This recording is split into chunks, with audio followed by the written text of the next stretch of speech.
The movement of examine how the people wield their control over the natural world. ഇപ്പം movement എന്ന് പറയുന്ന Margaret അറ്റ്വുഡിൻ്റെ the movement പ്രകൃതിയുമായുള്ള മനുഷ്യൻ്റെ ഉടമസ്ഥതയുടെയും ഇടപെടലിൻ്റെയും പ്രമേയങ്ങൾ പരിവേഷണം ചെയ്യുന്ന പ്രകൃതി ലോകത്തിന് മേലുള്ള നിയന്ത്രണത്തിൻ്റെ മിഥ്യാധാരണയെ എടുത്തു കാണിക്കുന്ന മാർഗരറ്റ് അറ്റ്വുഡിൻ്റെ സമകാലിക കനേഡിയൻ ആയിട്ടുള്ള ഒരു പോയമാണ് നമ്മൾ ഈ പറയുന്നത്. ഇതിൽ examine the how people view their control over the natural world. ലോകത്തിന് മേൽ കൺട്രോൾ ചെയ്യുകയാണ് ആര് ചെയ്യുന്നത്? മനുഷ്യൻ. അതുപോലെ തന്നെ മനുഷ്യന് എന്താണ് അവർ പറയുന്നത് അവരുടെ സ്വന്തമാണ്, അവർ കൈവശപ്പെടുത്തി വെച്ചിരിക്കുന്നതാണ് ഭൂമി, ഈ ലോകം, ഈ പ്രകൃതി എന്നാണ് അവർ പറയുന്നത്. ഇതാണ് ഈ അറ്റ്വുഡ് ഇതിൽ നിന്ന് നമുക്ക് കാണിച്ചു തരുന്നത്. അതുപോലെ തന്നെ മാർഗരറ്റ് അറ്റ്വുഡ് പ്രശംസിക്കപ്പെട്ടതാണ് ഈ ഹാൻഡ് മെയ്ഡ് സ്റ്റൈൽസ് എന്ന് പറയുന്ന ഇത് അവരെ പ്രശംസിക്കപ്പെട്ടിട്ടുള്ളതാണ്. അത് ആർക്ക് സമർപ്പിച്ചു? മേരി വെബ്സ്റ്ററിന് അവർ സമർപ്പിക്കുകയുണ്ടായി. അതുപോലെ തന്നെ ഈ ഇവരുടെ 17-ാം നൂറ്റാണ്ട് കാലഘട്ടത്തിൽ ഇംഗ്ലണ്ടിൽ ജീവിച്ചിരുന്ന ഈ എഴുത്തുകാരെയൊക്കെ അവരുടെ മന്ത്രവാദത്തിൻ്റെയും മറ്റും പറഞ്ഞവരെ കൊന്നെടുക്കുന്ന ഒരു കാലഘട്ടം ഉണ്ടായിരുന്നു.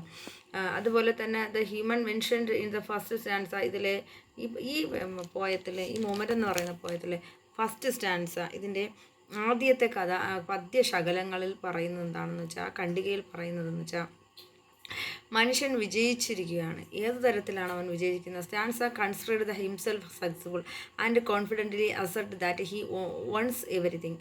അവൻ എല്ലായ്പ്പോഴും ഉറപ്പായിട്ടും എല്ലാ തരത്തിലും എല്ലാ വസ്തുവിൽ നിന്നും അവൻ വിജയിച്ചിരിക്കുകയാണ്. അവന് ഭയങ്കര ആത്മവിശ്വാസത്തോടെ ഉറപ്പിച്ചാണ് അവനത് പറയുന്നത്. അതുപോലെ in this opinion after many years of hard work and suggest. അപ്പോൾ ഈ മനുഷ്യൻ അവൻ പറയുകയാണ്, അവൻ കഠിനാധ്വാനം, വളരെ വർഷങ്ങളോളം അവൻ കഠിനാധ്വാനം ചെയ്തിട്ട് സമരം ചെയ്തിട്ടാണ് അവനെ ഇത് സമ്പാദിക്കാൻ കഴിഞ്ഞത് എന്നാണ് പറയുന്നത്. അതുപോലെ തന്നെ അവന് വർഷങ്ങൾക്ക് ശേഷം ആ നിമിഷം കഠിനാധ്വാനത്തിൻ്റെയും ദീർഘയാത്രയുടെയും നീ നിൻ്റെ മുറിയുടെ നടുവിൽ നിൽക്കുന്നു. വീട്, അരയേക്കർ, ചതുരശ്ര മൈൽ ദ്വീപ്, രാജ്യം, ഒടുവിൽ നീ എങ്ങനെ അവിടെ എത്തിയെന്ന് അറിയുന്നത്? എന്നിട്ട് പറയൂ, ഇത് എൻ്റേതാണ്. മരങ്ങൾ അടിച്ചു മാറ്റുന്ന അതേ നിമിഷം നിങ്ങളുടെ ചുറ്റുമുള്ള അവരുടെ മൃദുലമായ കൈകൾ എന്ന് ഈ കഥ ഇതുവരെ സ്വയം വിശദീകരിക്കുന്നതാണ്. വളരെ ദൂരം സഞ്ചരിച്ച് സ്വന്തമായെന്ന് വിളിക്കാവുന്ന ഒന്ന് സൃഷ്ടിക്കാൻ കഠിനാധ്വാനം ചെയ്ത ഒരു വ്യക്തിയെയാണ് കഥാകാരൻ വിവരിക്കുന്നത്. അപ്പം ഇതിലെ ഒപ്പീനിയൻ എന്ന് പറയുന്നത്, അവൻ ഒരുപാട് കാലങ്ങളോളം കഷ്ടപ്പെട്ടതിൻ്റെ ഫലമാണ് അവന് കിട്ടിയത്. അവൻ എന്താണ് ചെയ്യുന്നത്? വർഷങ്ങൾക്ക് ശേഷം ദീർഘയാത്രയുടെ നീ നിൻ്റെ മുറിയുടെ നടുവിൽ അപ്പം നിൽക്കുന്നു എന്നുള്ളതാണ്.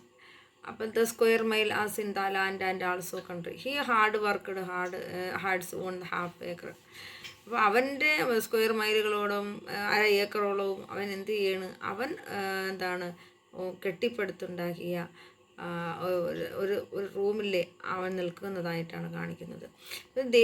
ലീഗലി നിയമപരമായിട്ട് അവന് സ്വന്തമാണ്, എല്ലാം അവന് സ്വന്തമാണ്, ഇൻക്ലൂഡിങ് ദ റൂം ഉൾപ്പെടെ, ഹൗസ് ആൻഡ് ദ ലാൻഡ്, ഭൂമിയും വീടും, ആൻഡ് ഇൻ ഓൺ വേ എല്ലാം അവന്. He owns this island and country since he is a citizens of the country. അവന് ഐലൻഡ്, ദ്വീപുകളായാലും രാജ്യങ്ങളായാലും അവനവിടെ സിറ്റിസൺഷിപ്പ് ഉണ്ടാക്കുകയാണ് ചെയ്യുന്നത്, പൗരത്വം ഉണ്ടാക്കുന്നു. Whether it is a room or the country he believes that he occupies the central position.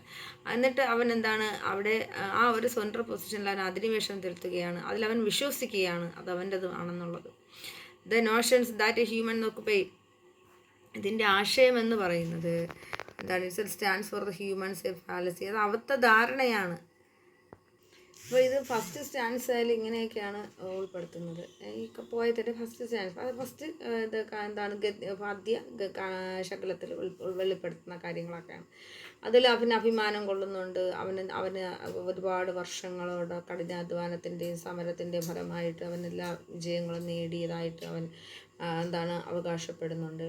അതുകൊണ്ട് അവൻ്റെ പ്രോഗ്രസ്സുകൾ ദ സക്സീവ്, അവൻ്റെ വിജയം, പ്രോഗ്രഷൻ, അവൻ്റെ പുരോഗതി. From room to a country it is a indicator to the progress made by the individual and the word on it is a indicator of their desire to dominate the process.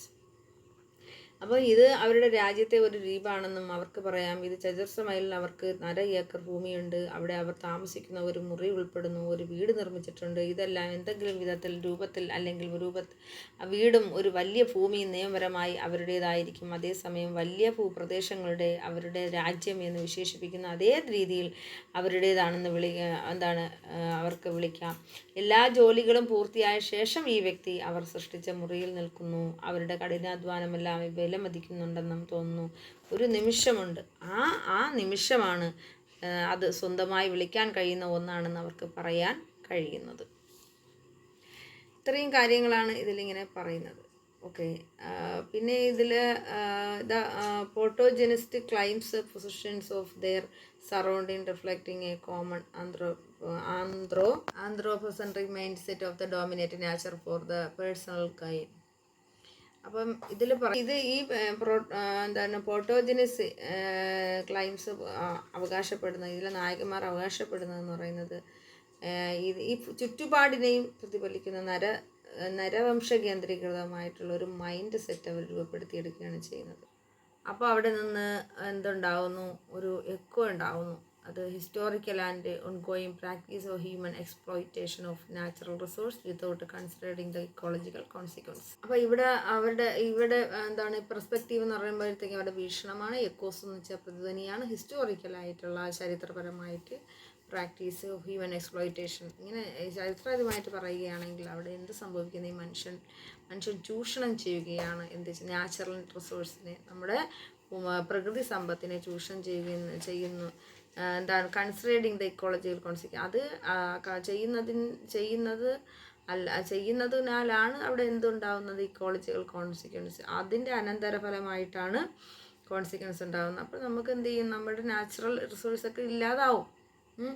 ചരിത്രത്തിലുടനീളം ഭൂമിയുടെ ഉടമസ്ഥാവകാശം ശക്തവും പ്രധാനപ്പെട്ടതുമായ ഒരു വിശേഷണമായിരുന്നു. എന്നാൽ അത് movement എന്ന വിഷയത്തെ ചിന്താതീതമായ രീതിയിൽ വെല്ലുവിളിക്കുന്നു. ഒരർത്ഥത്തിൽ എണ്ണമറ്റ ജീവിവർഗങ്ങൾ അതിൻ്റെ ആലിംഗനത്തിനുള്ളിൽ ഒരു വീട് സൃഷ്ടിക്കാൻ ശ്രമിക്കുമ്പോൾ നിരീക്ഷിച്ച പ്രകൃതി എന്നാൽ ലോകത്തിലുള്ള വ്യക്തികളാണെങ്കിലോ അതിനെ സ്വന്തമാക്കുന്നു. എന്നാൽ ലോകമാണെങ്കിലോ വ്യക്തികളെ സ്വന്തമാക്കുന്നില്ല.